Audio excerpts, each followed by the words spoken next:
नमस्कार। मैं रघुनाथ प्रसाद आज अपना 34वां वीडियो रिजर्वेशन पार्ट 4 के रूप में प्रस्तुत कर रहा हूं। आज के वीडियो में मैं चर्चा करने जा रहा हूं अदर बैकवर्ड क्लासेस के नॉन क्रीमी लेयर के इनकम क्राइटेरिया पर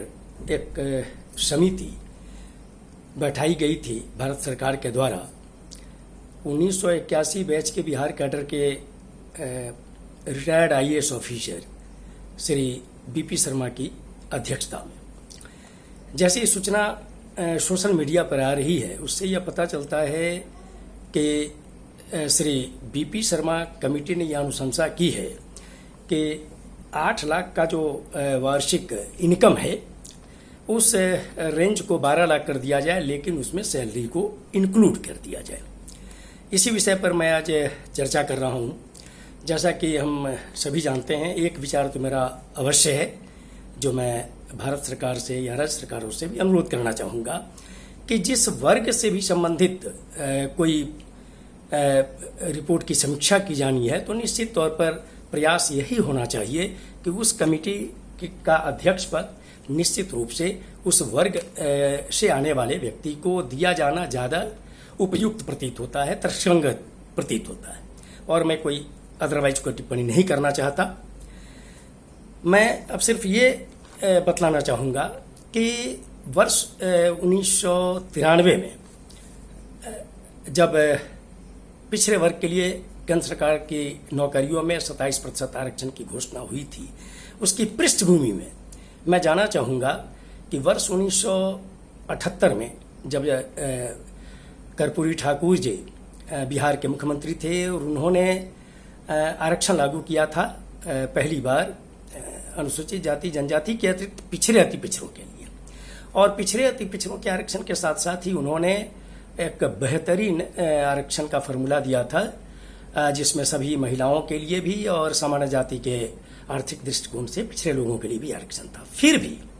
इतना व्यापक फॉर्मूले के बावजूद भी उस आरक्षण पॉलिसी का गंभीर विरोध प्रदर्शन हुआ, टकराव की स्थिति हुई पूरे राज्य में। मैं समझता हूं कि श्री शर्मा साहब उस वक्त यूपीएससी की परीक्षा की तैयारी कर रहे होंगे और उन्होंने बहुत नज़दीक से बिहार की इस स्थिति को कि क्या परिस्थिति थी उसको उन्होंने देखा होगा। उन्होंने उस स्थिति को भी देखा होगा जब 1989 में श्री वीपी सिंह के नेतृत्व में जनता पार्टी की सरकार केंद्र में बनी थी और 90 में जब उन्होंने मंडल आयोग की अनुशंसा को लागू करने का निर्णय लिया तो पूरे देश में कैसी स्थिति आई थी उसके भी वो निश्चित तौर पर उन्होंने बहुत करीब से अनुभव किया होगा कि चूंकि उस वक्त उनके आईएएस में 9 वर्ष की सेवा हो गई थी और बिहार के वो किसी न किसी महत्वपूर्ण पद पर रहे होंगे। और 1993 में जब आरक्षण लागू हुआ तो संविधान की मूल भावना से अलग जाकर, चाहे वो इंदिरा साहनी केस में हुए फैसले के बाद हुआ हो, भारत सरकार ने जो नोटिफिकेशन जारी किया उसमें जबकि इकोनॉमिकल क्राइटेरिया कहीं भी नहीं है संविधान के 15(4) और 16(4) आर्टिकल में, जहां सोशली एंड एजुकेशनली बैकवर्डनेस का जिक्र है पिछड़ा वर्ग के लिए, उसमें 1 लाख इनकम एनुअल रखा गया और वो 1 लाख का इनकम क्रिमिलियर के रूप में। और उस वक्त जो रखा गया निश्चित तौर पर बहुत ही मंथन हुआ होगा क्योंकि बहुत विवाद की स्थिति थी पूरे देश में, और मंथन के बाद यह क्राइटेरिया लाया गया होगा कि 1 लाख का रखा जाता है। और उस वक्त ही पिछड़ा वर्ग के बहुत बड़ी संख्या, बहुत बड़ी आबादी बाहर हो गई थी चूंकि संवैधानिक पद पर काम करने वाले लोगों को आरक्षण से अलग कर दिया गया था। ग्रुप ए सर्विसेज अर्थात आईएएस, आईपीएस, आईएफएस सहित जो ग्रुप ए सर्विस है उसमें जो लोग अफसर्स हैं जो डायरेक्ट अपॉइंटेड, उनके वार्ड्स को नहीं मिलना था। ग्रुप बी सर्विसेज वाले यदि 40 वर्ष की उम्र तक ग्रुप ए में चले जाते हैं, क्लास 1 में चले जाते हैं, उनको नहीं मिलना था। इसके अतिरिक्त जो अदर सोर्स ऑफ इनकम जैसे कि बिजनेसमैन हैं जिनकी आबादी, जिनकी आय ज़्यादा है इनकम क्राइटेरिया से उनको नहीं मिलना था, जो डॉक्टर प्राइवेट प्रैक्टिस करते रहे हैं उनकी आमदनी ज़्यादा थी, उनके वार्ड्स को भी नहीं मिल पा रहा था, जो लॉयर्स जिनकी आय उस वक्त 1 लाख थी, आज के समय में 8 लाख वार्षिक है, उससे ज़्यादा जिनका भी इनकम है वो भी उससे बाहर थे, कॉन्ट्रैक्टर्स बाहर थे, तो बहुत बड़ी आबादी तो पिछड़ा वर्ग की पहले ही से बाहर थी। उसके अतिरिक्त प्राइवेट सर्विसेज में जो लोग हैं उनका इनकम तो जुड़ा ही जा रहा था। सरकारी सेवा में हार्डली 2 से 3% लोग हैं केंद्र सरकार और राज्य सरकारों में, इतने ही लोगों तो सैलरी में आ रहे हैं। उसमें भी बैंक, LIC, फाइनेंशियल इंस्टीट्यूशंस के लिए जो 2017 में भारत सरकार ने नियम लाया, उसके अनुसार जो जूनियर मैनेजरियल स्केल 1 में थे, जो PSU वाले जो मैनेजरियल स्केल में थे, उनको भी इसके एम्बिट से OBC आरक्षण से बाहर कर दिया गया। मेरा ये अनुरोध होगा कि पहले ये देखना चाहिए निश्चित तौर पर कि सैलरी को इंक्लूड किया जा सकता है या नहीं, तो उसके पहले यह भी देखा जाना चाहिए। अभी चूंकि राष्ट्रीय पिछड़ा वर्ग आयोग ने जैसे सोशल मीडिया में तो कई तरह की बातें आ रही हैं, मैं नहीं कह सकता कि वहाँ से क्या कमेंट गया। अभी ये आया कि जो केंद्र सरकार की कैबिनेट कमेटी है, इस पर माननीय प्रतिरक्षा मंत्री महोदय की अध्यक्षता में उनके द्वारा क्या सहमति हुई। फिर एक सोशल मीडिया में आया कि भारत सरकार ने पुनः इस पर विचार करने के लिए दिया है मंत्रिमंडल समूह को। ये बहुत अच्छी बात है, अच्छी खबर है। बहुत बड़ी आबादी के लिए 52% आबादी जो पिछड़ों की है पूरे देश में, ये एक अच्छी खबर है कि इस पर पुनर्विचार किया जा रहा है। मेरा सिर्फ एक अनुरोध है कि सैलरी को इंक्लूड करने की अनुशंसा से पहले यह अवश्य देखा जाना चाहिए था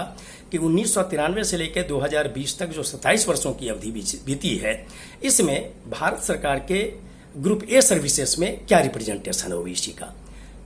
B सर्विसेज में क्या रिप्रेजेंटेशन है, C ग्रुप में क्या रिप्रेजेंटेशन है।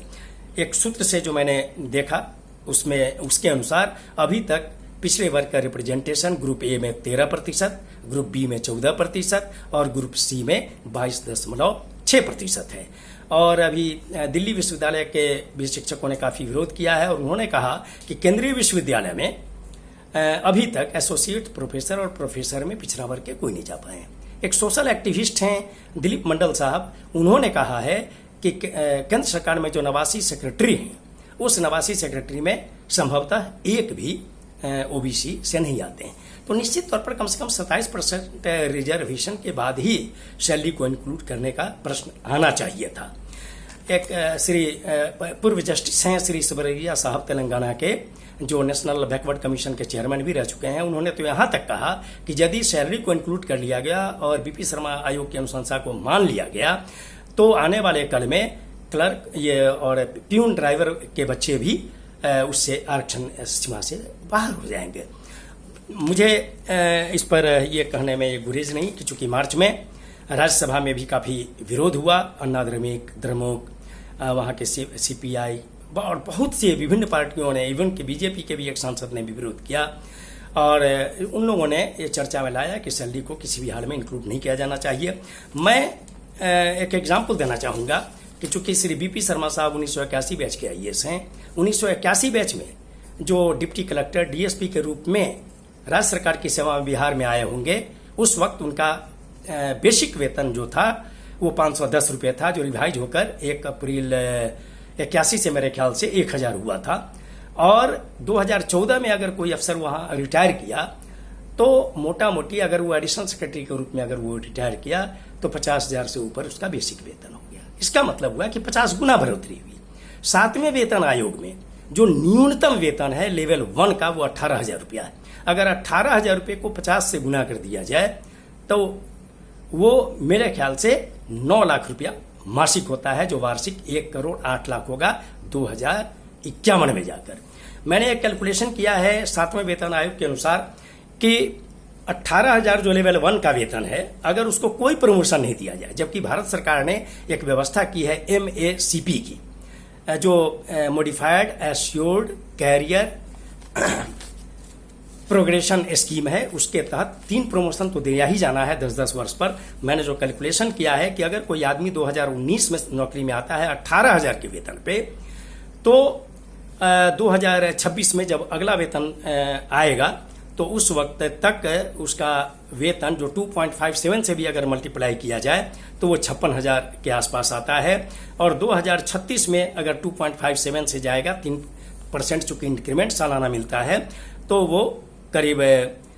वो चला जाता है 1,90,000 के आसपास। और 2046 में वो चला जाता है 2.57 से मल्टीप्लाई करने पर 10 वर्ष जो अगर 3% इंक्रीमेंट मिलेगा तो वो लेकर 6,33,000 हो जाता है। मतलब कि साल भर में 76 लाख उस फॉर्मूले से भी, ये यदि कोई प्रमोशन नहीं मिला। जबकि लेवल 1 से 2, 3 और 4 लेवल तक तो उनको प्रमोशन मिलना ही मिलना है। हो सकता है कि पिछड़ा वर्ग के वैसे लोग जिनके बच्चे अभी सरकारी सेवा में नहीं हैं, उनको बरगलाया जाए कि 12 लाख की बहुत बड़ी सीमा है जिसके कारण आपके बच्चे को रिजर्वेशन नहीं मिलेगा। मैं वैसे परिवारों से जो पिछड़े वर्ग के हैं उनको ये सचेत करना चाहूँगा, अनुरोध करना चाहूँगा कि जब 18,000 में काम करने वाला आदमी अगर 19 में आता है सेवा में, 1 वर्ष 2 वर्ष में उसकी शादी होती है, 26 तक अगर उनके बच्चे 2-3 वर्ष के होते हैं, तो 25 वर्ष की अवधि पुरते तब उनके बच्चे नौकरी में आने लायक होंगे। और अगर 1 लाख वार्षिक सीमा थी 1993 में और 2000 में यदि 8 लाख है तो 8 गुना हुआ, तो 2046 में ये अधिक से अधिक 8 गुना होकर 64 लाख की सीमा होगी। इसका मतलब कि श्री ईश्वरैया साहब जो ऑनरेबल जस्टिस रहे हैं, उन्होंने जो कहा है कि प्यून और ड्राइवर के भी बच्चे नहीं क्वालिफाई कर पाएंगे ओबीसी रिजर्वेशन के लिए, वो सही साबित होता है। मैं समझता हूं कि मैंने अपनी बात को संक्षेप में रख दिया है। आप सभी लोगों से अनुरोध है कि इसे अवश्य सोचें और सभी राजनीतिक दलों से अनुरोध है कि इस पर आप लोग मंथन करें। और केंद्र सरकार से और माननीय प्रधानमंत्री से निश्चित तौर पर अनुरोध किया जाना चाहिए कि सैलरी को वर्तमान समय में जब तक पूरा रिप्रेजेंटेशन की समीक्षा नहीं होती है उसको इंक्लूड करना युक्ति संगत नहीं होगा और बहुत बड़ी आबादी को इस बेनिफिट से बाहर करना होगा। ये वीडियो आप सभी लोगों को अच्छा लगा हो तो निश्चित तौर पर लाइक करेंगे, शेयर करेंगे, सब्सक्राइब करेंगे और बेल आइकन को टच करना नहीं भूलेंगे ताकि मेरे आने वाले वीडियो का आपको नोटिफिकेशन तुरंत मिल जाए। आप सभी लोगों को बहुत बहुत धन्यवाद। कोरोना की अवधि में आप सतर्क रहें, बहुत जरूरी होने पर ही घर से बाहर निकलें, लेकिन बिना मास्क के नहीं निकलें। आप सभी लोगों को धन्यवाद। जय हिंद।